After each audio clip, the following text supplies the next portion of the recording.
ჩვენ წინა გაკვეთილში ვნახეთ, რომ მასივი რეალურად არის მიმტკიცებელი მის პირველ ელემენტზე, ანუ შეიცავს მეხსიერების მისამართს.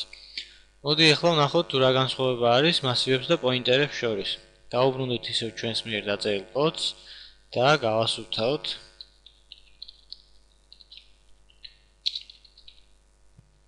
დავწეროთ ესეთი რამ. გავაკეთოთ მასივი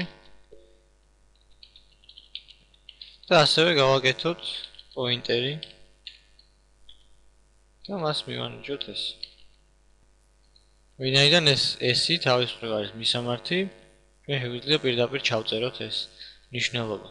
მოდი ახლა ვნახოთ პირველი განსხვავება და გამოვიყენოთ size of ოპერატორი.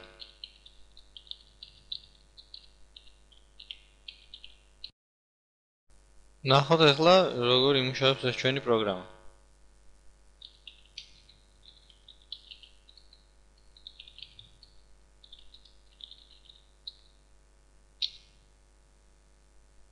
აი როგორც ხედავთ, მასივის შემთხვევაში, მასივის ვადის შემთხვევაში აი ეს size of არის ელემენტების რაოდენობას პლუს 1.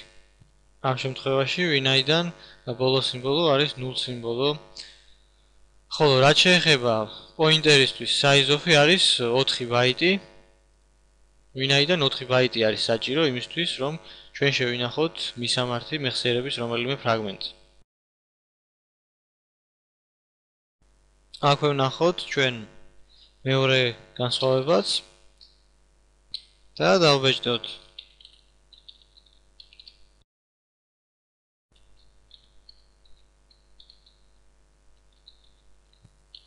შევხედოთ ახლა როგორ იმუშავებს ეს პროგრამა.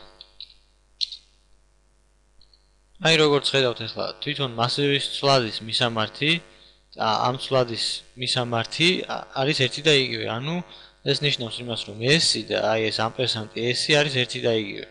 ამპერსანტი ჩვენ ვიცით არის მისამართის აღების ოპერატორი.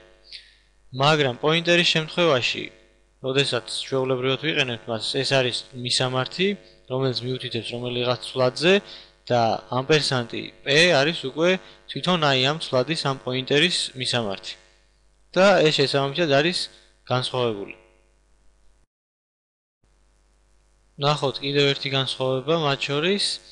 ჩვენ როდესაც პოინტერს ვაკეთებთ, ჩვენი შეგვიძლია რომ მიუთითებდეს ჯერ ერთ ცვლადზე, შემდეგ მეორე ცვლადზე, მესამე ცვლადზე და ასე შემდეგ პროგრამის ცვლილობის დროს შესაძლოა მან შეიცვალოს ეს და სხვადასხვა დროს სხვადასხვა ცვლადებზე მიუთითებდეს. მაგრამ როდესაც საქმე ეხება აი ამ მასივის ცვლადს, ამ შემთხვევაში ჩვენ ვერ შევძლებთ იმას, რომ ის მიუთითებდეს სხვა რაიმე ცვლადზე. და ჩვენ არ შეგვიძლია მას მივანიჭოთ რაიმე მისამართი. ანუ უფრო ზუსტად რომ ვთქვათ,